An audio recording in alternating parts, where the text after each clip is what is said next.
আমি আবু বকরকে দেখলাম, আবু বকর আমারে দেখে চমকে উঠলেন, ইয়া রাসূলুল্লাহ, এ গভীর রাত আপনি কি ঘুমান নাই? বলে, তোমার কান্নায় ঘুম ভেঙে গেল। ও আবু বকর, তুমি কাঁদলা কেন? আবু বকর বলেন, ইয়া রাসূলুল্লাহ, মালিকের আদালতে কেমনে দাঁড়ায় হিসাব দিব সেই ভয়ে কান্না করতেছিলাম।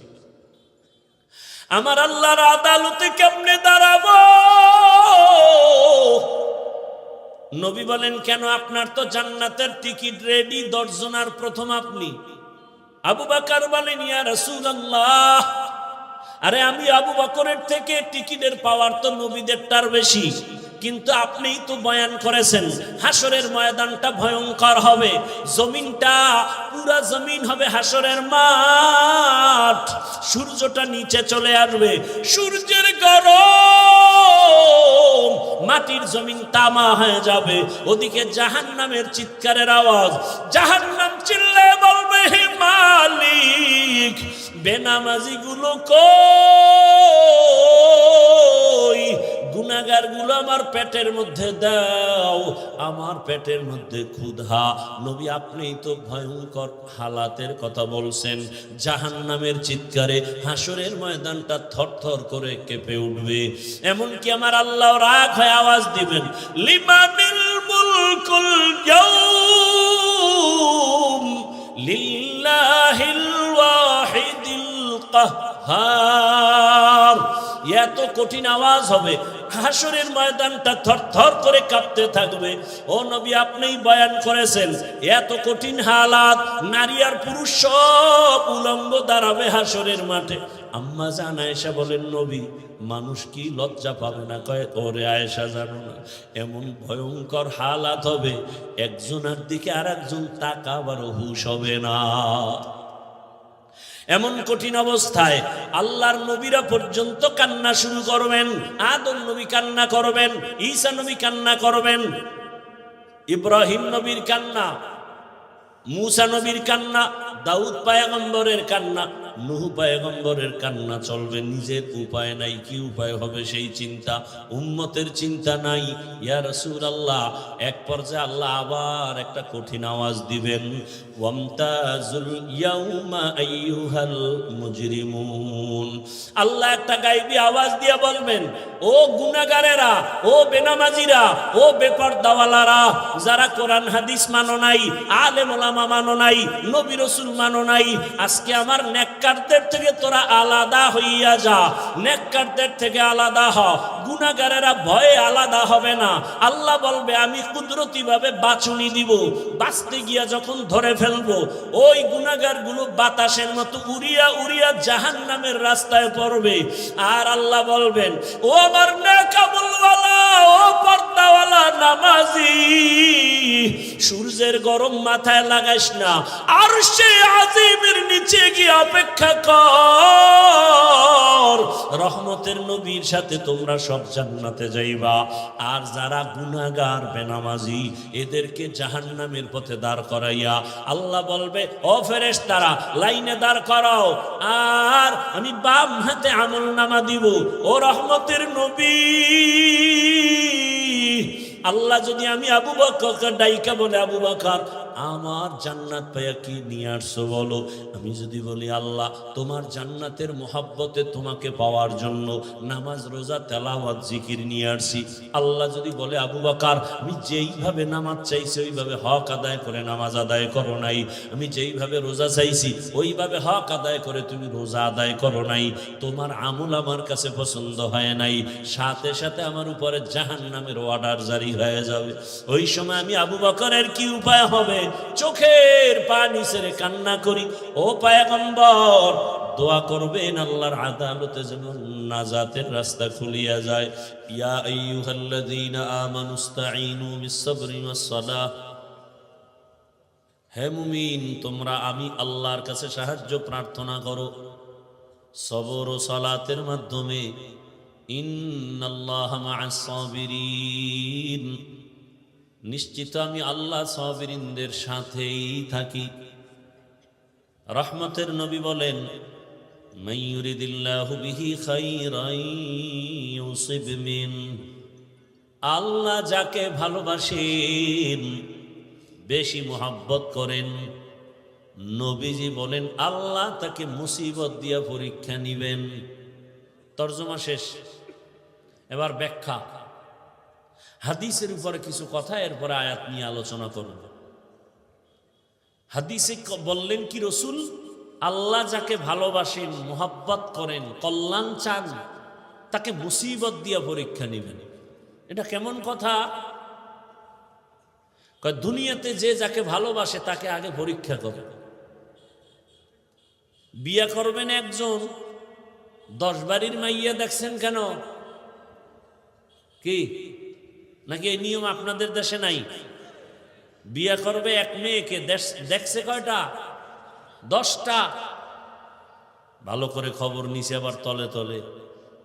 আমি যেই মেয়েটাকে বিবাহ করব তার মা ভালো নি, বংশ ভালো নি, সাইড কালেকশন আসেনি। তাহলে কেন? তাই আমি যাকে জীবন দিয়া ভালোবাসবো তাকে পরীক্ষা ছাড়া আমি নিব কেমন?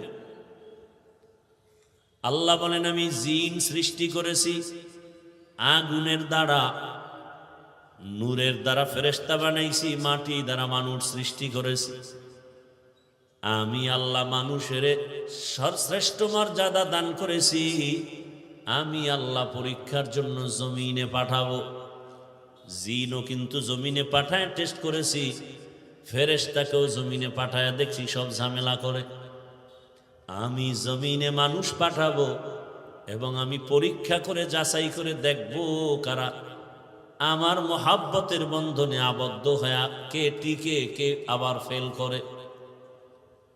দুনিয়াটাই পরীক্ষার হাল। পরীক্ষা মানি একটা মুসিবত। আল্লাহ পাক আয়াতের পরে বলেন আমি 5টা জিনিসের দ্বারা পরীক্ষা নিব। ওয়ালানাবলুওয়ান্নাকুম বিশাইইম মিনাল খাউফি ওয়াল জু'i ওয়া নাকসিম মিনাল আমওয়ালি ওয়াল আনফুসি ওয়াস সামারাত ওয়া বাশশিরিস সাবিরিন।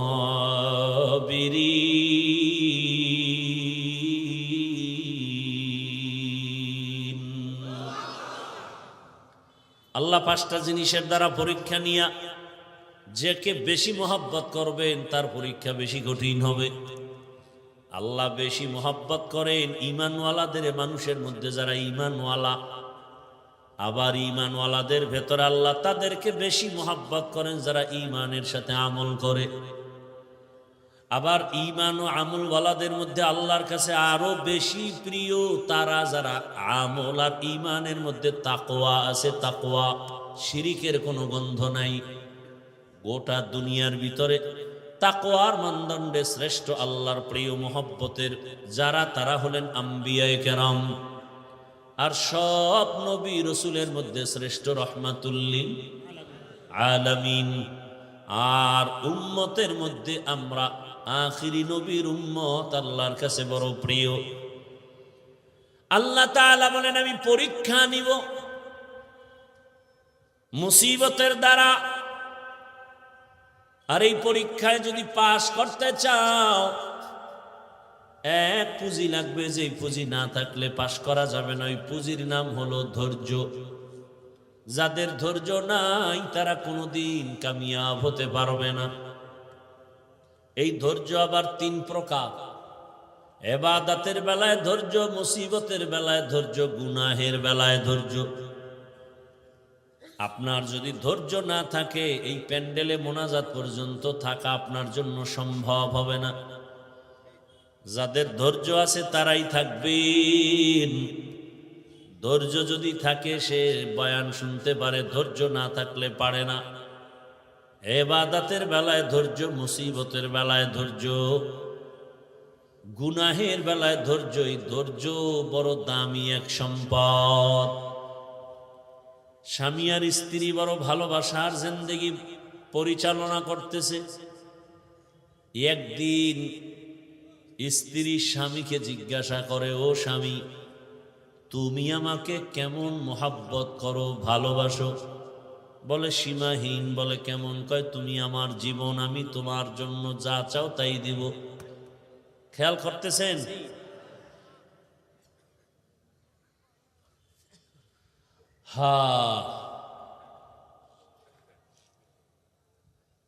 স্ত্রী বলে যা চাইবো তাই দিবা?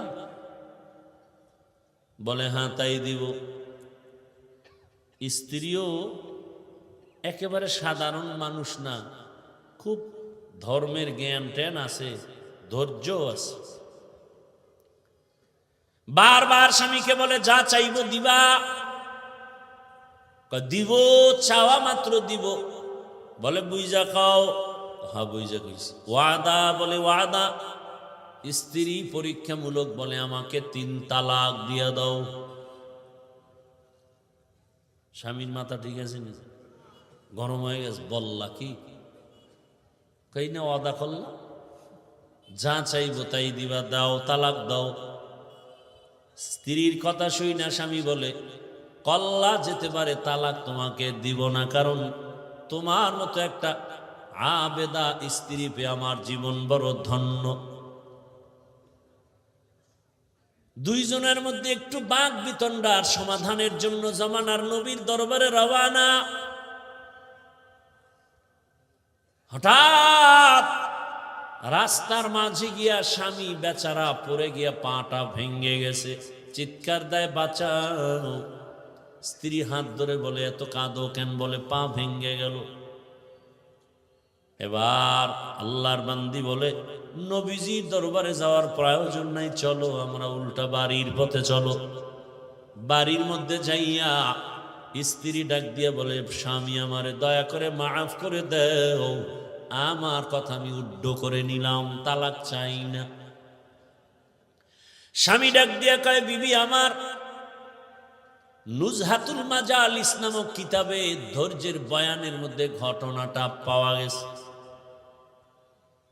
ও বিবি, তালাক চাইলা কেন? আবার তুমি তালাক ফিরাইয়া নিলা কেন? তোমার কথা। বলে শোনো স্বামী, তুমি রসুলের হাদিস কি শুনো নাই? রহমতের নবী বলছেন আল্লাহ যাকে বেশি ভালোবাসবেন মুসিবত দিয়ে পরীক্ষা নিবেন। আমি তোমার ঘরে যত বছর সংসার করেছি একটা মুসিবত তোমার ঘরের মধ্যে আমি দেখি নাই। কোনোদিন তুমি মুসিবতে পড়ে আহ শব্দ বলো নাই। আমি বুঝলাম যেখানে মুসিবত নাই সেখানে রহমত নাই, যেখানে রহমত নাই সেখানে আমিও থাকতে চাই না, তালাক চেয়েছি। হঠাৎ রাস্তার মাঝে গিয়ে তুমি পড়ে গেছো, তোমার পা ভেঙ্গে তুমি চোখের পানি ছেড়ে কান্না করেছ। মুসিবত, আমি বুঝতে পেরেছি রহমত নাজিল হয়েছে। মুসিবত আসছে, যেখানে মুসিবত আছে সেখানে রহমত আছে, আর যেখানে রহমত আছে আমিও সেখানে আছি। या इलाही मुझसे मुझको दूर कर, ताके देखो मुझ में तुझको एक नजर। या इलाही तू मेरा माबूद है, या इलाही तू मेरा माशूक है। আল্লাহ যাকে বেশি ভালোবাসবেন তাকে মুসিবত দিয়ে পরীক্ষা নিবেন। অন্য হাদিসের মধ্যে নবী বলেন আদ-দুনিয়া সিজনুল মুমিন ওয়া জান্নাতুল কাফির। দুনিয়াটা মুমিনের জন্য জেলখানা, বেঈমানের জন্য শান্তির জায়গা, বালাখানা। যত শান্তি দুনিয়ায় মুমিন কখনো শান্তি পাবে না, বেঈমান শান্তি পাবে দুনিয়ায়, মরার পরে অশান্তি শুরু হবে, শেষ হবে না। আর মুমিন কষ্ট করবে দুনিয়ায়, মরণ পরে এমন শান্তি শুরু হবে আর কোনোদিন শেষ হবে না। দুনিয়ায় শান্তি, পরকালে কষ্ট বেঈমানের জন্য। দুনিয়ায় কষ্ট, পরকালে শান্তি মুমিনের জন্য। তবে মুমিন যদি আল্লাহর উপরে ভরসা করে, যদি একটু আখেরাতের লাইনে আগাইতে থাকে, দুনিয়ায় বান্দা সম্মান পাবে, বোনাস। কি সমস্যা? ভাইরা আমার, আল্লাহ যাকে বেশি মোহাব্বত করেন তাকে মুসিবত দিয়া পরীক্ষা নেন।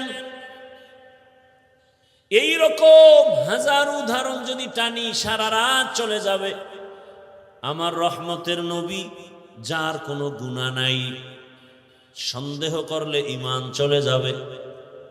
আল্লাহ যাকে স্পেশাল করে বানাইছেন, মুসা নবী আল্লাহর বন্ধু, ঈসা নবী আল্লাহর। এই উঠা বসা করেন কেন? এই উঠার ব্যারাম থাকলে ঢুকছেন কেন? বাহিরে দাঁড়ায় দাঁড়ায় বয়ান শুনতেন, বিড়িটাই না আবার আসতেন। এত বুঝানোর পরেও নিজেরও ক্ষতি করেন, উম্মতেরও ক্ষতি করবেন। আপনার দীর্ঘ টাইম বসার অভ্যাস না থাকলে আপনি কেন বসেন ভিতরে? আপনি বাহিরে চেয়ার দিয়ে বসে বসে বয়ান শুনেন। আমি তো শুরুতেই বলছি, আমি বয়ান তো ওই গতানুগতিক ওই বক্তা হিসাবে বয়ান করি না, কলিজার ভালোবাসা দিয়ে বয়ান করি। মুখস্থ বয়ান আল্লাহর উপরে ভরসা করে বলতেছি। কি বয়ান করব তা তো আমি রেডি করে আসি নাই। আউযুবিল্লাহ ঢুকছি, জেহেন ঘুরাইছি, কি আয়াতটা পড়ব। এই বছর এই আয়াত দিয়ে বয়ান শুরু করি না, আজকে পড়ে ফেললাম। আজকে এই আয়াতটা নতুন পড়লাম। অন্য বছর এই আয়াতের উপরে অনেক বয়ান করেছি। এরপরে আয়াতের উপরে কি বয়ান হবে তাও তো আমার জানা নেই। একের পর এক কথা আসতেছে আসতেছে আসতেছে। বক্তার এলেমের বাহাদুরিতে বয়ান হয় না, ভালো করে মনে রাখবেন। ছোট ছোট কিছু কথা বলি মনে রাখবেন। বক্তার আমল আর এলেমের বাহাদুরিতে ওয়াজ হয় না। এর মূল চাবি আল্লাহর রহমত আর অন্তরে শ্রোতাদের অন্তরের ভালোবাসা, মোহব্বত। এই দুইটা এক থাকলে বয়ান হয়। আপনারা আমার বয়ান বের করার ফোকাস। এখন ওইটা বুঝাইতে গেলে আরো যাইবে 20 মিনিট। একজন উঠছে, দিছে প্যাঁচ লাগায়, আমার নজর তো চারোদিকে। কে হাত উঠায়, কে বসে, কে ঘাড় এদিক সেদিক করে, নজর তো দিক চলে যায়। পারি না, আমার এই অভ্যাসই নেই, করুন না বয়ান। আপনারা শুনতে চান না, আমার ঠেকাটা কি? হেদায়েতের মালিক তো কোনো বান্দার হাতে আল্লাহ চাবি দেন নাই, এত পেরেশানি কেন? বৈশেই তো সেই বয়ান করছে। রসুলের মতো ব্যক্তির বয়ানে আবু জাহিল্লা বাচ্চা যদি কালেমা না পড়ে, আমি কে? রসুলের বয়ান, যার চেহারা দেখলে গুনাহ মাফ, সেই রসুলকে টানা 13 বছর দেখার পরে যে বেঈমান কালেমা পড়ে না, আমি কে? আমি তো মানুষই না। বক্তা হয়েছি ঠিক, মাওলানা হয়েছে ঠিক, মানুষ হতে পারি নাই। মানুষ হওয়া ভিন্ন জিনিস। আর রহমান আল্লামাল কুরআন খালাকাল ইনসান, এই বয়ান যেখানে করেছি সেখানে বলেছি মানুষ কাকে বলে। আল্লাহ বলছেন মানুষ কারা? এই মানুষ আল্লাহর কাছে মানুষ না, আল্লাহর দরবারের মানুষগুলো আলাদা। কোন মানুষ? আল্লাহ বলে দিছেন আর রহমান আল্লামাল কুরআন খালাকাল ইনসান। বিস্তারিত এখানে আলোচনা। আল্লাহর কাছে কোন মানুষ জান্নাত পায়? মাগরিবের পরে বয়ান করছি গোপালগঞ্জের একটা এলাকায়, ভরপুর মানুষ। সেখানে একটা হাদিস বলছি, যেহেতু কথা টানে চলে আসছে 1 মিনিটে শুধু একটু বলতেছি। আবু হুরায়রা রাদিয়াল্লাহু তাআলা আনহু থেকে একটি সহিহ হাদিস বর্ণিত। হাদিসের হাও জানে না, সহিহ সহিলা এলাফায়। রসুল কোনদিন বলে যান না এই হাদিস সহি, এটা সহি না। এটা বর্ণনাকারী মুহাদ্দিসিনে কেরাম তাদের মতামত। রসুল যদি একটা ছোট্ট বিন্দু কথা বলেন, সেটাও আমার কাছে 7 আসমান 7 জমিন থেকেও দাম। সেই ভালোবাসা থাকতে হবে রসুলের প্রতি। আবু হুরায়রা বলেন, কিয়ামতের দিন 3 জন ব্যক্তি সবার আগে জাহান্নামে ঢুকবে। সবার আগে 3 জন। 3 জন মানে 3 দল। কয় দল? 3 দল।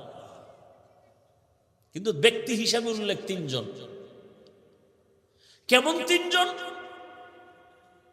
দুনিয়ার সব জ্ঞানীরা বলবে এরা 3 জন জান্নাত যাবে বিনা হিসাবে, কিন্তু আবু হুরায়রা বলেন রাসূল বলেছেন তিনজন সবার আগে জাহান্নামে ঢুকবে।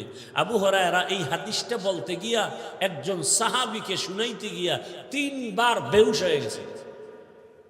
কয়বার? 3 বার বেহুশ হয়ে গেছেন। সেই 3 ব্যক্তিকে দুনিয়ার জ্ঞানীরা বলে তারা বিনা হিসাবে জান্নাতি, আর আল্লাহ বলবে শিকল লাগায় জাহান্নামে ঢুকা। এর মধ্যে প্রথম ব্যক্তি যুদ্ধের ময়দানের গলা কাটা শহীদ, যে ইসলামের ময়দানে কাফেরের মোকাবেলায় যুদ্ধ করে শহীদ, আল্লাহ তাকে বলবে রে জাহান্নামে ঢুকা। দ্বিতীয় আমার মতো মাওলানা, আল্লাহ বলবে এই মাওলানা দিকে, দুনিয়ার মানুষ তোর বয়ান শুনছে, তোরে এলেম দিয়েছিলাম কি করছো? আল্লাহ যে ওয়াজ করছি দাওয়াত দিছি, মানুষ তো তাই জানে, আমি তো ভিতরেরটা জানি। মানুষ তো তোর উপরেরটা জানে, আমি তো ভেতরেরটা জানি। তোরে আল্লামা না লেখলে মনে কষ্ট পাইতি, কেউ জানতো না, আমি জানি। কি এই রোগ নাই? নামটা কেন নিচে হয়েছে? এই রোগ আছে। নাম কেন ছোট হলো বড় হলো না? মনে তোর কষ্ট কেউ জানে না, আমি তোর অন্তরের খবর জানি। আরো কথা বলার সুযোগ নাই। আল্লাহ বলবে এই জাহান্নামের ফেরেশতা ধর এই মাওলানারে, জাহান্নামের ভেতরে ঢুকা। শহীদেরাও জাহান্নামে, মাওলানাও জাহান্নামে। 3 নাম্বার ব্যক্তি হবে যারা মাদ্রাসা মসজিদে দান সদকা করে, কইবে ধর এই বহু ফকিন্নির মাঝে তোরে টাকাওয়ালা বানাইছি, করছো কি? আল্লাহ মাদ্রাসা মসজিদ কেন করছো? কয় দিনের জন্য। হ্যাঁ মানুষ জানে দিনের জন্য, কিন্তু আমি ভিতরেরটা জানি। 50,000 টাকা দান কইরা চায়ের দোকানে চাপাবাজি করছো, গুড়া মসজিদ তুই কইরা দিছ।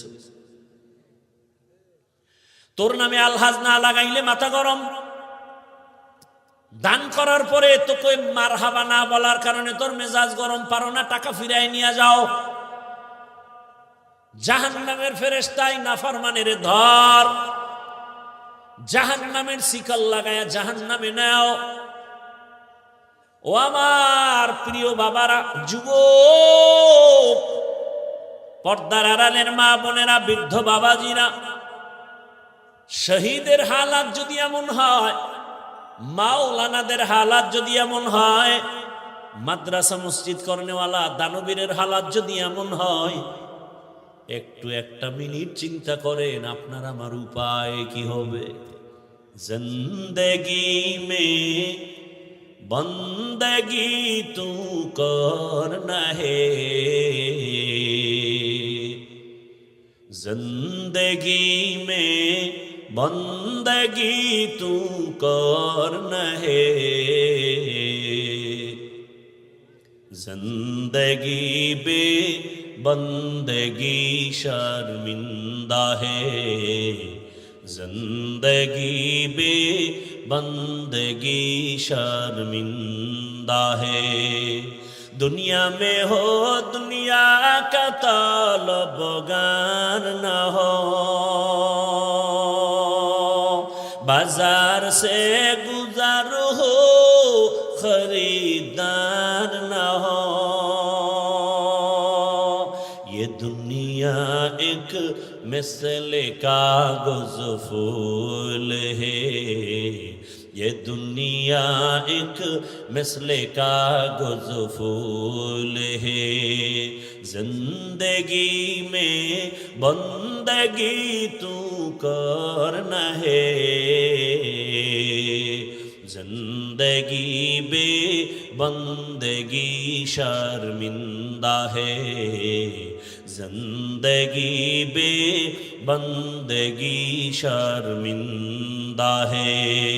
जिंदगी में बंदगी कुन बंदगी, बंदगी बे जिंदगी शर्मिंदगी। ভাইরা আমার, বলার সময় কই আল্লাহ তাআলা বলেন আমি চাই না আমার আদরের কোনো বান্দা বান্দি জাহান্নামে যাবে। আল্লাহ কখনোই চান না কেউ জাহান্নামে যাবে। আল্লাহ চান না হিন্দুরা জাহান্নামে যাক, খ্রিস্টানেরা জাহান্নামে যাক, ইহুদিরা জাহান্নামে যাক। আল্লাহ মোটেই চান না। বলে তার প্রমাণ, আল্লাহ বলেন আমি সব সময় তওবার দরজা খুলে রাখছি। আয় কুল ইয়া ইবাদিয়াল্লাযীনা আসরাফু আলা আনফুসিহিম লা তাকনাতু মির রাহমাতিল্লাহ ইন্নাল্লাহা ইয়াগফিরুয যুনুবা জামিআ ইন্নাহু হুয়াল গফুরুর রহিম।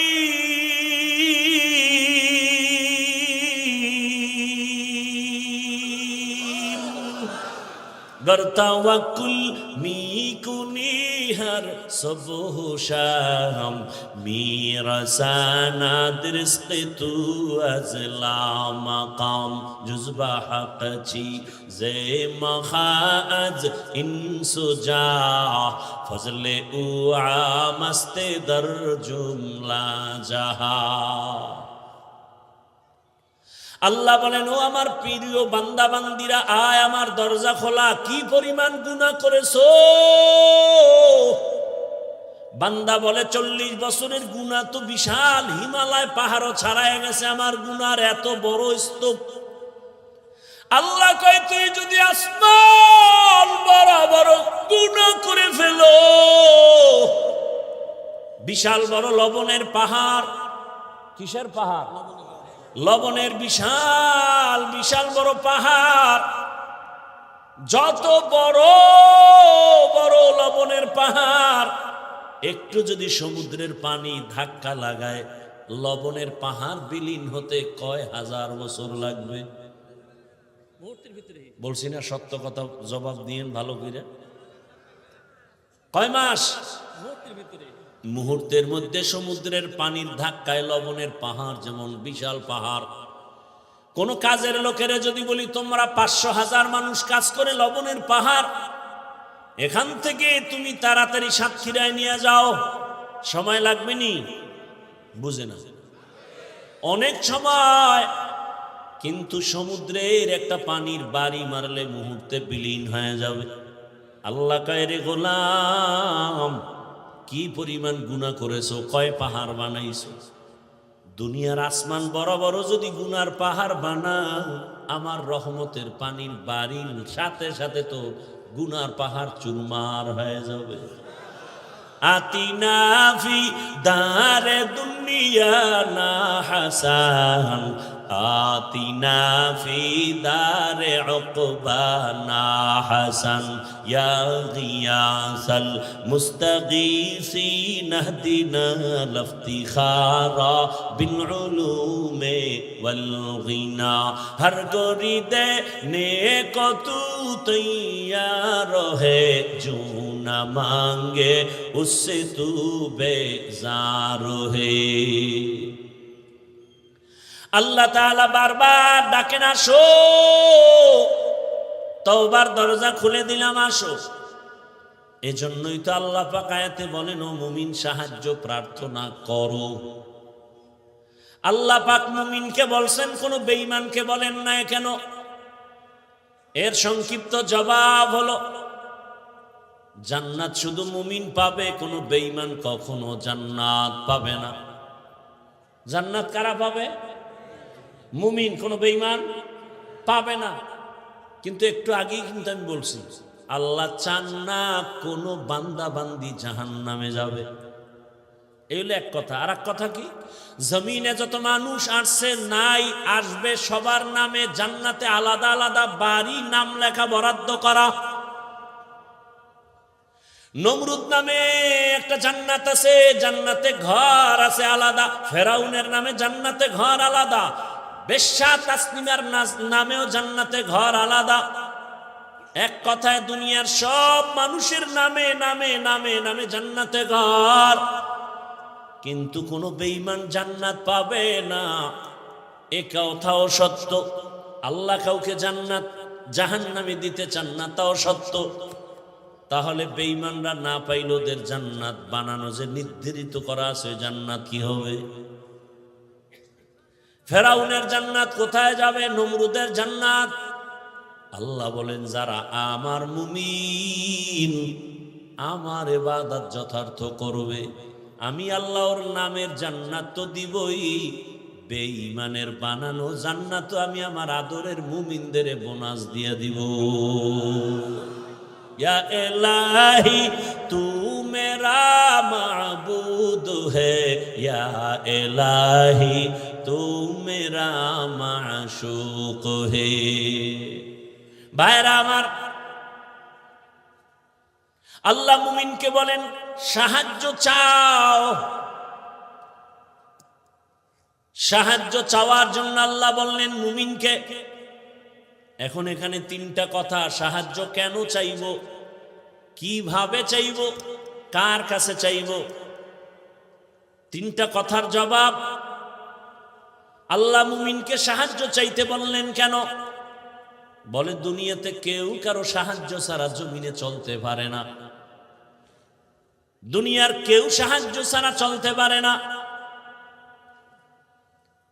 এতগুলো মানুষ আপনারা বসে আছেন আমার বয়ান শোনার জন্য, আমি কি পুরো পরিপূর্ণ মানুষ কয় না? এখানে আসা পর্যন্ত আমার গাড়ি লাগছে, গাড়ি টেনে আনছে আমার ড্রাইভার। গাড়ি যদি একটু নষ্ট হয় আমার আসতে ঝামেলা, আবার ড্রাইভার থাকলেও হবে না, পাম্পে গিয়া ওখান থেকে তেল নিতে হবে। পাম্পের যারা বসা আছে ওরা সব বেশিরভাগ মূর্খ, তেমন শিক্ষিত টাইটেল নিয়ে ওখানে বসে নেই। আমি যদি বলি আমি এত বড় বক্তা, তোর মতো মূর্খের থেকে তেল নিব না, কয় তাই তুই মর, কারণ আমাগো গরিবের কাছে আসবি না, তোর গাড়ির মধ্যে জীবনে তেল যাবে না। আল্লাহ কোনো মানুষকে স্বয়ং সম্পূর্ণ বানান নাই। আল্লাহ সাহায্য চাইতে বললেন কেন?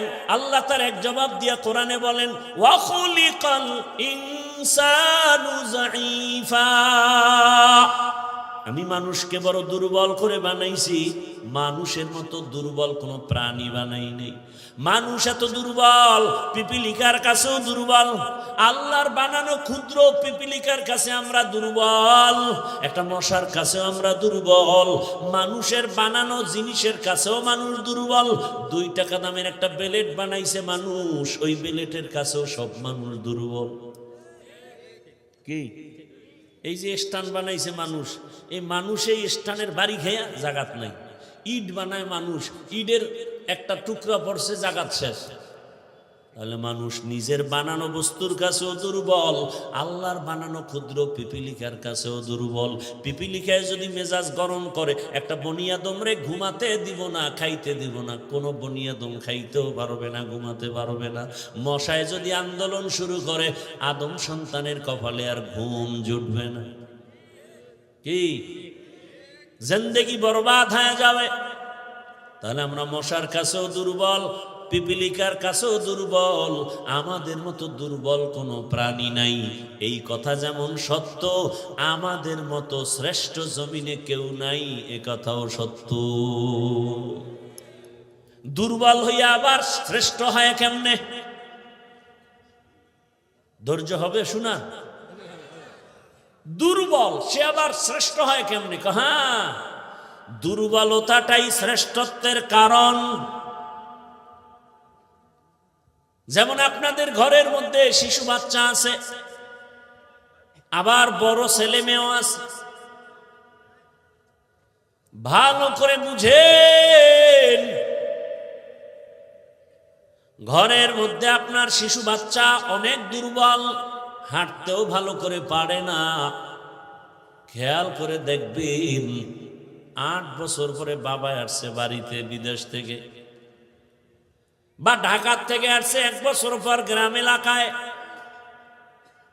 অনেক শপিং নিয়ে আসছে। এর মধ্যে বর্তমান দুনিয়াতে যত বড় কিছু আনুক, আকর্ষণীয় হাদিয়া কি? মোবাইল। নিজের জন্য 90-1 লাখ টাকার মোবাইল, বউয়ের জন্য একটা।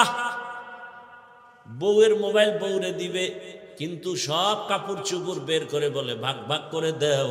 ছেলের জামা মেয়ের জামা মোবাইল 2টা আলাদা রেখে দিছে ড্রেসিং টেবিলের উপরে, ওটা প্যাকিং করা ইনটেক।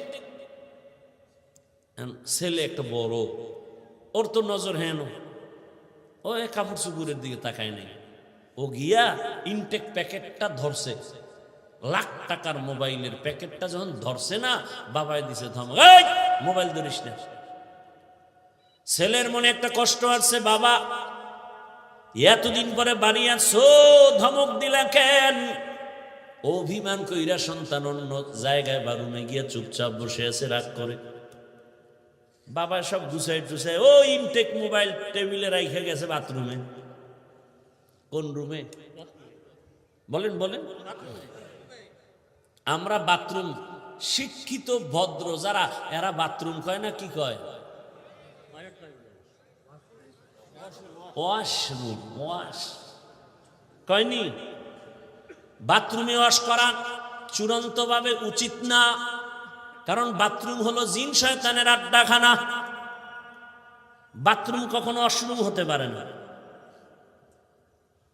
একান্ত যদি আপনার বাথরুম ওয়াশরুম বানাতে হয়, মাঝখানে পার্টিশন লাগায়া দেন, বাথরুম আলাদা থাকবে, ওয়াশরুমে আপনি ওযু বানাবেন, যা করবেন, ওয়াশরুম আলাদা, পর্দা লাগায়া দেন। না হয় আরো উত্তম হবে, বাথরুম আলাদা থাকবে, আপনার ওয়াশরুম থাকবে আলাদা।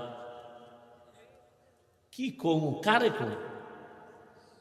দুনিয়ার সব মিস্ত্রিগুলো সব এক না একতন্ত্র ভাবে বেসিনটা দিয়ে তুইবে বাথরুমের ভিতরে। এরপরে কমর তো সব চেয়ার হাই, লো কমর নেই, সব চেয়ারে বয়ে বয়ে বয়ে বয়ে টেলিভিশন দেখবে বাথরুমের ভিতরে। কি আর বলবো? ওয়াশরুম নয়, বাথরুম তো বাথরুম, সেটা ওয়াশরুম হয় কিভাবে? আমাদের অনেক ওলামায়ে কেরামের বিরুদ্ধাচরণ করেন, উচিত না। বাথরুমে খালি পায়ে যাওয়া যাবে না, খালি মাথায় যাওয়া যাবে না, তো অ্যাক্সিডেন্ট হবে, দুর্ঘটনা হবে, কারণ জিনের আড্ডাখানা প্রত্যেকটা বাথরুম। খুব খেয়াল করিয়েন, ওলামায়ে কেরাম থাকলে ভুল হলে ধরায় দিয়েন, জায়গায় দাঁড়ায় যাবেন। কিন্তু আপনি ওয়াশরুমে যদি খালি পায়ে যান, খালি মাথায় যান, বাধা নাই, বাথরুমে যাওয়া নিষেধ, খালি পায়ে যাওয়া যাবে না। এবং সেখানে ঢুকতে কিন্তু নিয়ম আছে, বাম পা দিয়া ঢুকবা, ডান পা দিয়া বের হওয়া। ওয়াশরুমের এই কিন্তু নিয়ম নাই। যাক, অনেক কথা। কি কথার থেকে এখানে আনছি? নো, এর আগের কথা কি? ওই যে বাথরুমে গেল, এখন ওই যে শিশু বাচ্চা আছে না, বড় ছেলে ইনটেক প্যাকেটটা হাত দিছে, মাথা গরম, ছেলে গিয়া অভিমান করে আর এক রুমে হুইয়া রয়েছে। এদিকে বাবায় ওয়াশরুমে যাওয়ার পরে ছোট বাচ্চাটাই ওটারে আস্তে আস্তে করে খুলছে, খুইলে এবার ওটার থেকে বের কইরা, এটা তো ডাইন বাম বুঝে না, এমন জোরে একটা আছাড় দিছে ফ্লোরে, জাগাত 1 লাখ নাই। বাথরুমে বাবা আওয়াজ পায়, মাথা গরম, দরজাটা খুইলা দেখে আকাম কে করছে, ছোট বাচ্চা, কলিজার টুকরা। বাবায় কিছু কয় না, খালি চোখ গরম করছে। বাচ্চাটা বাবার চোখের দিকে তাকায় কান্দে দিছে, চুম্বুকের মতো আকর্ষণ। বাবায় হাত বাড়ায় কোলে টাইনা, আব্বু কাঁদিস না, তোরে কিছু বলি নাই। দুর্বলতাই সম্মানের কারণ। বাচ্চার উপরে এত কেন দুর্বল? বাচ্চার উপরে সবার মায়া কেন কয় দুর্বল? আল্লাহ বান্দারে মায়া করেন কেন কয় জিনের থেকেও দুর্বল, ফেরেশতা থেকেও দুর্বল। আল্লাহ বলেন এই দুর্বলতা আমি মর্যাদা বাড়ায় দিছি। আবার পুরুষের মধ্যে, মানুষের মধ্যে নারীরা দুর্বল, এজন্য পুরুষের থেকে নারীর সম্মান বেশি। নারীরা দুর্বল, এজন্য তাদের মর্যাদা বেশি। এরা চাইলেই জুমায় যেতে পারবে না, চাইলেই ঈদগাহে যেতে পারবে না, চাইলেই যুদ্ধের ময়দানে যেতে পারবে না। আল্লাহ কয় এরা দুর্বল। ও নবী জানায়া দেন, আমার বান্দি যারা জুমায় যেতে পারবে না, রৌদ্রের তাপ সইতে পারে না, এদের শরীর বড় নরম, এরা বাহিরের কষ্ট সহ্য করতে পারবে না। জানায়া দেন তোমরা ঘরে থাইকা জোহরের নামাজ আদায় করো। পুরুষেরা জুমায় গিয়া যা পাবে তুমি ঘরে বৈশা সেই সওয়াব পেয়ে যাবা। পুরুষেরা জানাজায় গিয়া যা পাবে, আম্মাজান ঘরের মধ্যে আপনি তাই সওয়াব পাবেন। পুরুষেরা যুদ্ধে গিয়া শহীদ হবে, আর আপনার শহীদ বাচ্চা প্রসবকালে যদি মা দুনিয়া থেকে বিদায় নেয়, আল্লাহ কয় নবী জানায় দেন আমি তাকেও শহীদের মর্যাদা দান করব। যত দুর্বল সম্মান বেড়ে গেল। ও মানুষ তুই বড় দুর্বল। বলে এবার দুর্বল তো এক লাইনে বললাম, আর এক লাইন মেধার বেলায় তুই দুর্বল, খানার বেলায় দুর্বল, ঘুমের বেলায় দুর্বল। দুনিয়াতে বড় বড় খাদক আছে, নীল তিমি আছে, বড় বড় সাগরের মধ্যে নীল তিমি। এক একটা নীল তিমির প্রতিদিনের খাদ্য তালিকা 1000 কেজি চিংড়ি মাছ। কি বলবেন নাউজুবিল্লাহ, সুবহানাল্লাহ। না সারাদিন বিড়ি টেনে সুবহানাল্লাহ, তো সময় লাগে। আল্লাহ হেদায়াত দান করুন। পৃথিবীতে একটা পাহাড় আছে কোহে কাফ। ওই পাহাড়ে একটা প্রাণী বসবাস করত, নাম হলো সিমর্গ। এই প্রাণীটার প্রতিদিনের খাদ্য তালিকা 40টা মোটা তাজা হাতি। বাদ দেন ঢাকায় যান চিড়িয়াখানায়, ওখানে বাঘের খানা কত? বাঘের প্রতিদিনের খাদ্য তালিকায় লেখা 17 কেজি গোশত প্রতিদিন একটা বাঘের খাদ্য। আপনাকে এই থানায় কেউ পারবে 3 বেলায় 17 কেজি গোশত মারতে পারবে? না পারলে কয় হুজুর ধাক্কা ধাক্কিটা চলে খাওয়ার জন্য। ডাক্তার বলছে মিষ্টি খাবি না হারাম মরবি। হে সবে বরাতে মসজিদে গেছে মিষ্টি খাওয়ার জন্য, খাইতেই হবে। ডাক্তারের মানা নাই, আবার বাচ্চা একটা লয়ে গেছে। নিছো ভালো কথা, তোমার বন্টনে একটা প্যাকেট, সে বাচ্চাটাও নিছে, এবার ফাঁক দিয়ে আর একটা প্যাকেটের জন্য হাত দিছে। আরেকজনের পিছন দিয়ে দেখে যে আমি একটাই ভাইন, 2টা নেওয়ার পরে আরেকটা টানে, ওর হাতেরটা ধরে টান দিছে লাগছে দুইজনে কিলাকিলিতে প্যাকেট সব পায়ের তলে ভর্তা। শেষ পর্যন্ত চাইয়ে দেখে এই কিলাকিলির মধ্যে মসজিদে কেউ নাই, ওরা 2জন ছাড়া। মসজিদ থেকে বাইরে এখানে মিষ্টিও গেছে, জিন্দেগি বরবাদ, এই মসজিদে আমুনা মিষ্টির প্যাকেট ঠিক মতো পাইলাম না কেন? এর নাম নফসে খাওয়ামা। নফস 3 প্রকার, আর বাঙালির একটা নফস বেশি আছে, এটার নাম খাওয়ামা। এটা শুধু খানা চা। আর এমনি আল্লাহর ভাষায়, ইসলামের পরিভাষায় নফস 3 প্রকার: আম্মারা, লাওয়ামা, মুতমাইন্না। আর বাঙালির আর একটা বেশি। আল্লাহ হেদায়াত দান করুন। একজনে বলে রাস্তা দিয়ে রওনা হয়েছে, তো আর এক ভদ্রলোক আল্লাহ ভক্ত, সে মেহমান ছাড়া খানা খায় না। তাই আজকে আরে পাইয়া লাইছে, ভাই মেহমান আনলেই বরকত, ঘরে আসলেই বরকত, রসুলের হাদিস। এখন সেই সময়ের খাদ্য বড় প্রধান রুটি। মেহমান আসছে তো একটু গোশতের আয়োজন করি, তো রুটি আইনে দিয়া গোশত আনিয়ে দেখে যে রুটি খাইয়া লাইছেন মাঝখানে। কি করবো, ওদিকে রুটি বাজতে দেরি, গোশত আনতে দেরি, বা গোশত দিয়ে আবার রুটি আনতে গেছে, রুটি বানাইয়া রেডি করে আনতে গোশত নাই। এইভাবে 10 বার আপ ডাউন করণে কি পরিমাণ রুটি ভিতরে ঢুকছে, ওদিকে পাতিল খালি। পরে জিজ্ঞাসা, ভাই আপনি যাইবেন কই? কয় ডাক্তারের কাছে। কেন? কয় রুচি নেই।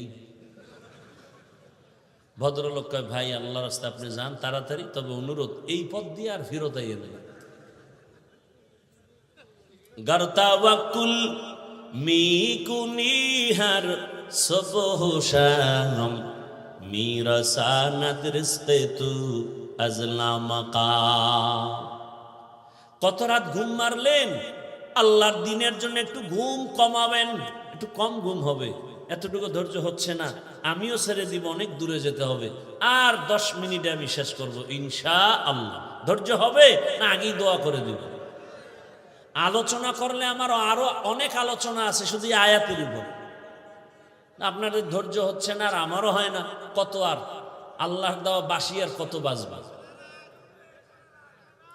ওগো নবীর উম্মতেরা,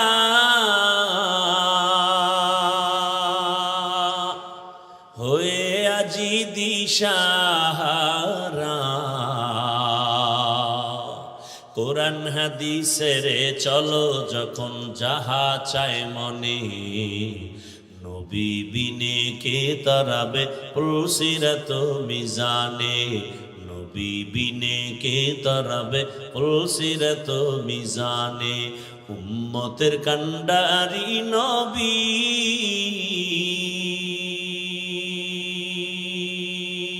কাঁদছেন উম্মতের লাগি,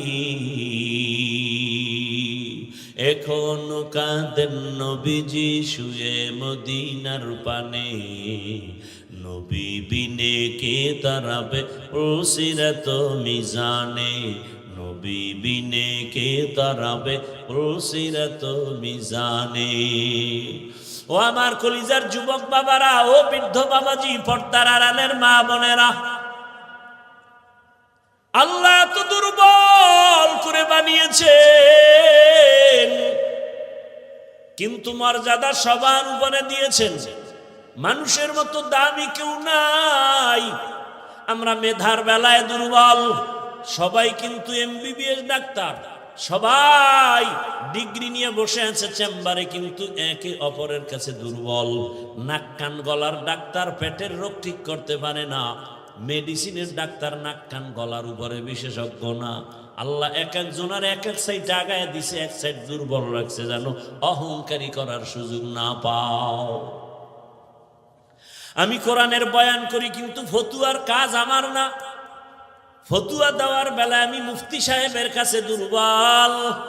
দেখছেননি কারবার?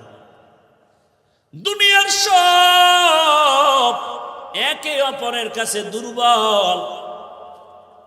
আল্লাহ এত দুর্বলতা দিয়ে বানাইলেন, এদিকে দুনিয়ার জমিনে যে আমি জান্নাতের পথে আগাবো, দুনিয়ার জমিনটাও বড় ভেজালওয়ালা দুর্বল। চতুর্দিকে গুনাহ গুনাহ আগাইতে পারি না। আবার আমার পেছনে তিন দল শয়তান আমারে আটকানোর চেষ্টা করে, মানুষ শয়তান, জিন শয়তান, নফস শয়তান। এত কিছুর মধ্যে আমি কিভাবে আগাবো? সাহায্য না নিলে চলবে না, সাহায্য ছাড়া চলবে না। এখন ফাইনাল হয়ে গেল, সাহায্য লাগবেই, এ কথা আমরা ফাইনাল, ঠিক নাকি? আপনি পারবেন সাহায্য ছাড়া? আপনার টাকা আছে কোটি কোটি, কিন্তু মাছওয়ালার কাছে টাকা না দিলে ঘরে মাছ আসবে না। এই জমিনে গরিবরা যদি গোশত না কাটতো, বড় লোকের কপালে কোনোদিন গোশতের খানা পেটে যেত না। নদীর মধ্যে গরিবেরা গিয়া কি পরিমাণ কষ্ট করে মাছ ধরে, ওই গরিব যদি আমাকে মাছ এনে না দিত, তো আমার কপালে মাছ আসতো না। আল্লাহ তাআলা দুর্বল বানায় রাখছেন। এবার সাহায্য চাবো, এটাই ফাইনাল। তবে কার কাছে সাহায্য চাবো বুঝেননি? কার কাছে চাবো? সবাই বলবে আল্লাহর কাছে। মিথ্যা কথা বলবেন বসে বসে। আল্লাহর কাছে সাহায্য চাইতেই হবে। যদি আপনার 100 বিশ্বাস আর বাস্তবায়ন করতেন, এই জমিনে কোনো এনজিও সুদখোর কোনো কারবারি থাকতো না। 30-40 বছর আগে জমিন থেকে সব এনজিও দূর হতো, সুদের কারবার চলতো না। বরং এমন জমানায় আমরা আসছি, যতই বয়ান করি ঘরে ঘরে সুদ, সুদ না হইলে তার চায়ের দোকানও চলে না। এলাকার কোন গরিব বড় লোকের কাছে গিয়া খায়, জনাব আমারে 5000 টাকা ধার দেন, সামনে ঈদ আসছে, বাচ্চাদের কাপড় কিনবো। বড় লোক কয় নাই নাই নাই নাই নাই। কানে কানে গিয়া কয় সুদে দিবেননি? কয় 1 লাখের বেশি লাগলেও দিব। আছে না নাই? 5000 টাকা ধার দেয় না, সুদের টাকা লাগাইতে হাজারো লাখো টাকা দিতে চায়। কোন জমানায় আছি, বাঁচতে চাইলেও পারি না। এবার ভালো করে বুঝেন, বিবেক দিয়ে একটু সমাধান করেন। সাহায্য চাওয়ার জন্য এমন একজনকে নির্বাচন করবেন যার কাছে 3টা দুর্বলতা নাই। তার কাছে চাইবেন, কসম আল্লাহ চাওয়া মাত্রই পাবেন। তবে 3 দুর্বলতা তার মধ্যে থাকলে পাবেন না, আর না থাকলে চাইলেই পাবেন। 1 নাম্বার দুর্বলতা যার স্বার্থ নাই। 2 নাম্বার দুর্বলতা যার পিছনে টান নাই। 3 নাম্বার দুর্বলতা যার অভাব নাই। এবার খেয়াল করেন, এই 3টা দুর্বলতা নাই এমন কোন মানুষ আসেনি? ভালো করে খেয়াল করেন, দুনিয়াতে একজন মানুষও পাবেন না যার পেছনে টান নাই। আমি যতই আগাইতে চাই, আমার বউ কয় দাও, স্ত্রী কয় দাও, মাইয়া বলা কয় দাও, মায়ে কয় দাও, বাবায় কয় দাও, যত সামনে আগাতে চাই পিছনে টানে। বুঝেননি কথা? ভাইরা আমার, তাহলে দুনিয়াতে এমন একজন মানুষ নাই যার পেছনে টান নাই। দুই নাম্বার দুর্বলতা, যার কোনো অভাব নাই। দুনিয়াতে এমন একজন মানুষের ঠিকানা দেন যার অভাব নাই। একজনে কামগো পীর সাহেবদের কোনো অভাব নাই। দুনিয়াতে কে অভাবী না? যার যত টাকা তার অভাব তত বড়। রিক্সা ড্রাইভারের 100 টাকায় অভাব শেষ, লক্ষ টাকার মালিকের লাখ টাকায় অভাব শেষ হয় না। এক কথায় দুনিয়াতে এমন একটা মানুষ নাই যার অভাব নাই। দুনিয়াতে এমন একজন মানুষ নাই যার পেছনে টান নাই। কয় দুর্বলতা গেল? ঘুমাইতেছেন না? আর একটা আছে যার স্বার্থ নেই। দুনিয়াতে এমন একজন লোক বের করেন যার স্বার্থ নাই। বের করতে পারবেন? আমি 2 জন পাইছিলাম, কিন্তু সন্দেহ ঢুকে গেছে। 2 জন পেয়েছিলাম, এক আমার মা আর বাবা। এদের স্বার্থ নাই, কিন্তু সোনার বাংলায় তাকায় দেখলাম স্বার্থের আঘাতে মা বাবা সন্তানের জবাই করেছে। স্বার্থের আঘাতে সন্তান মা বাবাকে জবাই করে। এই অল্প বয়সে সোনার বাংলায় কি না দেখলাম। আপন বাবা তার আপন মেয়েটাকে হোটেলের মধ্যে ঢুকাইয়া বলে, আজকের রাতের জন্য তুই আমার কাছে স্ত্রীর সমান। আরো জোরে বলো। এই জন্যই তো বলেছি, আল্লাহর কসম, ইসলাম ছাড়া এ জমিনে কোনোদিন শান্তি কেউ দিতে পারবে না।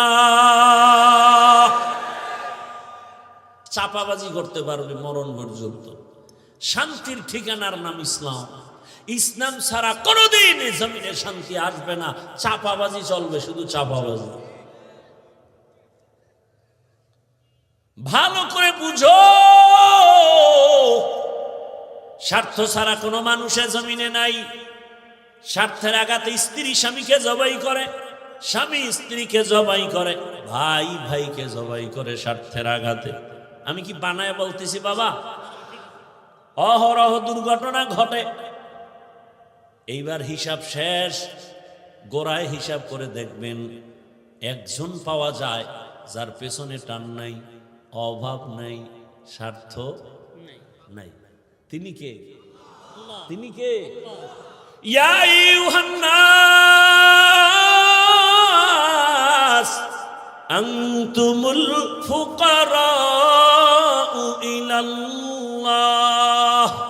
ওয়াল্লাহু হুয়াল গানিয়্যুল হামিদ।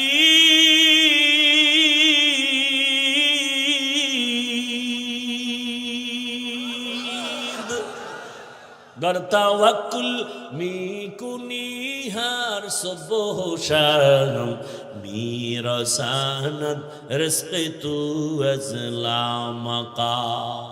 স্বার্থ নাই। আল্লাহ কয়, দুনিয়ার মানুষ তোরা সবাই ফকির, আমি আল্লাহ একা ধনী। তবে আমি শুধু ধনী না, আমি প্রশংসিত ধনী। দুনিয়ার ধনীদের বদনাম আছে না নাই? 5 টাকা দিয়া 50 টাকার এহসান জিতায়, খোটা দেয়, খোটা। অমুকে তা আমার টাকায় চলে। আল্লাহ কয়, আমি এহসান করি, কিন্তু এর বিষয় কোনো খোটা দেই না। বরং আমি আল্লাহ এমন কোন রাত নাই আমি আমার বান্দাকে দেওয়ার জন্য দরজা খুলি না। অতি গভীর হয় রজনী যখন, নীরবে প্রভুর নাম জপিও তখন। প্রভুর করুণা যদি পাইবারে চাও, গভীর রাতে উঠে প্রভুর গুণগান গাও। ও আমার যুবক বাবারা, আমার আল্লাহ প্রতি রাত প্রথম আসমানে আসেন নেওয়ার জন্য না দেওয়ার জন্য? বলেন বলেন। কাকে দিবেন? বান্দাকে। বান্দাকে দেওয়ার জন্য আসেন। কখন আসেন? শেষ রাতে। কোন দিন? প্রতিদিন আসেন দেওয়ার জন্য। তোমার যদি লাগতো তুমি কেন ঘুমাও? আল্লাহ তাআলা বলে আমি বান্দারে এত আদর করে বানাইছি, আমার বান্দার কি প্রয়োজন আমি আল্লাহ পাঠাবার আগে সব দিলাম। আমার বান্দা বান্দির পানির দরকার আগে দিছি ফ্রি, আমার বান্দা বান্দির আলোর দরকার ফ্রি সূর্য দিয়ে দিলাম, বান্দার বাতাসের প্রয়োজন সব দিয়ে দিলাম। আবারও প্রতি রাতে আমি আসি, আলামি মুস্তাগফিরিন ফাগফিরালা, আলামি মুস্তারজিকিন ফারজুকা। এরে রাতে কে গুনাহ করছো ক্ষমা চা গোপনে গোপনে, কারণ আসমান নীরব, জমিন নীরব, গাছের পাখিরাও ঘুমায়, নদীর মাছও ঘুমায়, ঘরের তোর মা বোন সবাই ঘুমায়।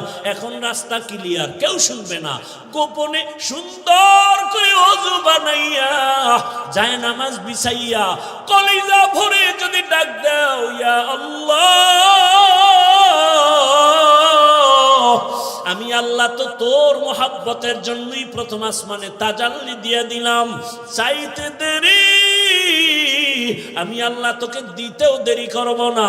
কত গভীর রাতে আল্লাহর নবী বলেন আমি রাতের বেলা ঘুমায়ে গেলাম এশার নামাজ পড়ে, হঠাৎ আমার কাঁচা ঘুমের মধ্যে কান্নার আওয়াজ আসতেছে, আমার কানের মধ্যে ঘুম ভেঙে গেল। এই রাতে কে কাঁদে আর আমার ঘুম ভাঙলো? নবী বলেন আমি উঠলাম, নজর করে দেখলাম আমার মাথার পিছনেই তো মসজিদে নববী। আমি দেখি ওখানে একজন আল্লাহর বান্দা রাতের গভীরে নামাজে দাঁড়ায় দাঁড়ায় কান্না করে। আমি দরজার কিনারায় অপেক্ষা করি, নামাজ শেষ। আমি ভাবতেছি মনে হয় অন্য কেউ, তাকায় দেখি না না, জান্নাতের 1 নাম্বার সাহাবী আবু বকর নামাজে দাঁড়ায় গভীর রাতে কান্না করে। আমি আবু বকরকে দেখলাম, আবু বকর আমারে দেখে চমকে উঠলেন, ইয়া রাসূলুল্লাহ এ গভীর রাত আপনি কি ঘুমান নাই? বলে তোমার কান্নায় ঘুম ভেঙে গেল। ও আবু বকর তুমি কাঁদলা কেন? আবু বকর বলেন ইয়া রাসূলুল্লাহ মালিকের আদালতে কেমনে দাঁড়ায় হিসাব দেব সেই ভয়ে কান্না করতেছিলাম। আমার আল্লাহর আদালতে কেমনে দাঁড়াবো? নবী বলেন কেন? আপনার তো জান্নাতের টিকিট রেডি, 10 জনের প্রথম আপনি। আবু বকর বলেন ইয়া রাসূলুল্লাহ আরে আমি আবু বকরের থেকে টিকিটের পাওয়ার তো নবীদেরটার বেশি, কিন্তু আপনিই তো বয়ান করেছেন হাসরের ময়দানটা ভয়ঙ্কর হবে, জমিনটা পুরা জমিন হবে হাসরের মাঠ, সূর্যটা নিচে চলে আসবে, সূর্যের গরম মাটির জমিন তামা হয়ে যাবে, ওদিকে জাহান্নামের চিৎকারের আওয়াজ, জাহান্নাম চিল্লায় বলবে হে মালিক বেনামাজি গুলো কই, গুনাহগার গুলো আমার পেটের মধ্যে দাও, আমার পেটের মধ্যে ক্ষুধা। নবী আপনিই তো ভয়ঙ্কর হালাতের কথা বলছেন, জাহান্নামের চিৎকারে হাসরের ময়দানটা থরথর করে কেঁপে উঠবে। এমনকি আমার আল্লাহ রাগ হয়ে আওয়াজ দিবেন লিমানিল মুলকুল ইয়াউম লিল্লাহিল ওয়াহিদিল কাহ্হার। এত কঠিন আওয়াজ হবে, হাসরের ময়দানটা থরথর করে কাঁপতে থাকবে। ও নবী আপনিই বয়ান করেছেন এত কঠিন হালাত, নারী আর পুরুষ সব উলঙ্গ দাঁড়াবে হাসরের মাঠে। আম্মা জান আয়েশা বলেন নবী মানুষ কি লজ্জা পাবে না? কয় ওরে আয়েশা জানো না এমন ভয়ঙ্কর হালাত হবে একজনের দিকে আর একজন তাকাবারও হুঁশ হবে না। এমন কঠিন অবস্থায় আল্লাহর নবীরা পর্যন্ত কান্না শুরু করবেন। আদম নবী কান্না করবেন, ঈসা নবী কান্না করবেন, ইব্রাহিম নবীর কান্না, মুসা নবীর কান্না, দাউদ পয়গম্বরের কান্না, নূহ পয়গম্বরের কান্না চলবে। নিজের উপায় নাই, কি উপায় হবে সেই চিন্তা, উম্মতের চিন্তা নাই।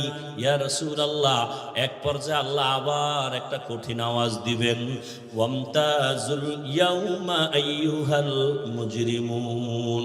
আল্লাহ একটা গায়বী আওয়াজ দিয়ে বলবেন ও গুনাহগারেরা, ও বেনামাজিরা, ও বেপরদাওয়ালারা, যারা কোরআন হাদিস মানো নাই, আলেম ওলামা মানো নাই, নবী রাসূল মানো নাই, আজকে আমার নেক নেককারদের থেকে তোরা আলাদা হইয়া যা, নেককারদের থেকে আলাদা হ, গুনাহগারেরা ভয়ে আলাদা হবে না।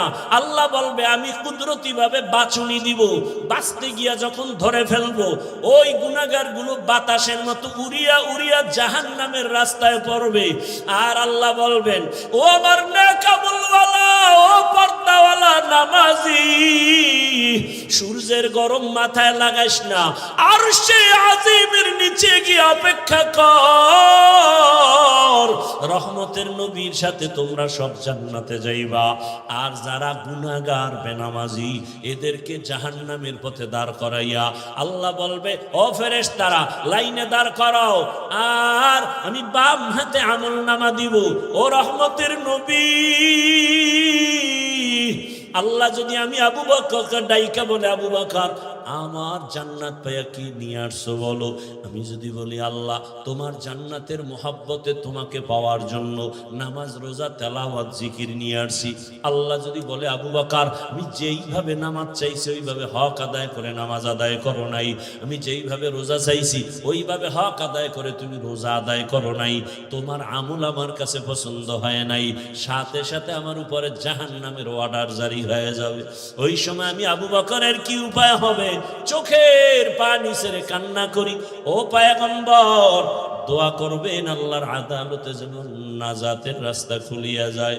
ও আমার যুবক বাবারা, বৃদ্ধ বাবাজিরা, পর্দার আড়ালের মা বোনেরা, আমি যে এত কষ্ট করে আপনাদের যত বয়ান শুনাইছি আমি একবারও কিন্তু বলি নাই মাদ্রাসায় আসো, স্কুল ছেড়ে দাও, কলেজ ছেড়ে দাও, না, বরং তুমি কলেজে পড়ো, স্কুলে পড়ো, দাবি নাই। তুমি ডাক্তার হও, ইঞ্জিনিয়ার হও, প্রফেসর হও, এসপি হও, ডিসি হও, এমপি মন্ত্রী যাই হও না কেন, অনুরোধ করি বাবা তোমার মতো কত যুবক স্কুল কলেজে ভরিয়াও নামাজ ছাড়ে না, দাড়ি কাটে না। নিজের বিবেকটাকে জিজ্ঞাসা করো তোমার কপাল কেন খারাপ, তুমি পারো না কেন? তোমার মতো কত যুবক রাস্তায় গাড়ি চালায়, 5 বেলার নামাজ পড়ে নাই, বলো তুমি কেন পারবা না? তোমার মতো যুবক র্যাব আর্মি পুলিশ বিডিআর এর চাকরি করে নামাজ পড়ে, তুমি কেন পারো না? তোমার মতো যুবক তাকায় দেখো, নদীর মধ্যে মাছ ধরে নামাজ পড়ে, কৃষি কাজ করে নামাজ পড়ে, নিজেকে জিজ্ঞাসা করো তোমার কপালে কার বরদোয়া লাগছে, মা বাবার নাকি শিক্ষকের নাকি উলামায়ে কেরামের? না হয় তোমার মতো যুবক যদি দুনিয়ার সব লাইনে চাকরি করে ব্যবসা করে নামাজ পড়ে, তুমি পারো না কেন? ও পর্দার আড়ালের আম্মা জানেরা, আপনার মতো কত মা এই এলাকায় এখনো খুঁজলে পাওয়া যায়, বেপর্দায় চলে না, নামাজ ছাড়ে না, মোবাইলে সময় নষ্ট করে না। ও আম্মা জানেরা, বোনেরা, মনটা কি চায় না একজন আদর্শমান ডাক্তারের মা হয়ে যাবেন? আপনার সন্তানের ব্যবহারে শিক্ষকরাও দোয়া করবে, আপনার সন্তানের আচরণে আলেম ওলামাও দোয়া করবে, আপনার সন্তান ডাক্তারি করবে, নামাজ পড়বে, কোরআন তেলাওয়াত করে আপনাদের জন্য দোয়া করবে। এরে আম্মা জান, যদি এমন চান আপনাকে আদর্শবান হতে হবে, আর জমিনে রহমতের নবীর আদর্শ থেকে সুন্দর আদর্শ আর নাই। ও আল্লাহর বান্দারা, ও আমার যুবক বাবারা, মা বোনেরা, বৃদ্ধ বাবাজিরা, তওবার দরজা খোলা, আল্লাহর কাছে তওবা করেন, সাহায্য চান, নামাজের মাধ্যমে, ধৈর্যের মাধ্যমে আল্লাহকে মনে মনে ডাক দেন। ও যুবক বাবা, জীবনে তো দাড়ি কম কাটো নাই, বেপরদায় কম চলো নাই, এখনো কি তোমার মনের শখ মিটে নাই রে বাবা? কয়দিন আর হায়াত পাইবা জানা নাই, আর কবে গুনাহ থেকে তওবা করবা জানা নাই। অন্তর যদি ভালো হয়, যদি তওবার নিয়ত থাকে, মনে মনে আমার আল্লাহকে ডাকো আর বলো হে আল্লাহ, জীবনে কত হাতের দ্বারা গুনাহ করলাম, জবানের দ্বারা গুনাহ করেছি, চোখের দ্বারা গুনাহ করেছি। ও আল্লাহ, আমার মতো যুবক জেনারেল লাইনে থাকিয়া যদি নামাজ পড়ে আমি কেন পারবো না? আল্লাহ তুমি বুঝি বেজার হয়ে গেছো, আজকে থেকে তওবা করতেছি, মরিয়া গেল আর নামাজ ছাড়বো না, দাড়ি কাটবো না, বেপরদায় চলবো না, মা বাবার দোয়া নিয়া, শিক্ষকের দোয়া নিয়া, উলামায়ে কেরামের পরামর্শ নিয়া রসুলের আদর্শ মেনে চলবো। আর আলেমদের মোহাব্বত অন্তরে নেও, কারণ এই উলামায়ে কেরাম তোমার জন্য চোখের পানি ছেড়ে আল্লাহর কাছে দোয়া করে, গোটা উম্মতের হেদায়াতের জন্য দোয়া করে। আরে এত কষ্ট করে লেখাপড়া করে এই মাদ্রাসার সন্তানগুলো খোঁজ নিয়ে দেখবা, রাতের বেলা ঘুমায় না, ভোর রাতে উঠিয়া মাওলার কোরআন তেলাওয়াত করে, নামাজ পড়ে, দোয়া করে। এলাকায় শান্তি দাও, অসুস্থ রোগীদের সুস্থ বানাও।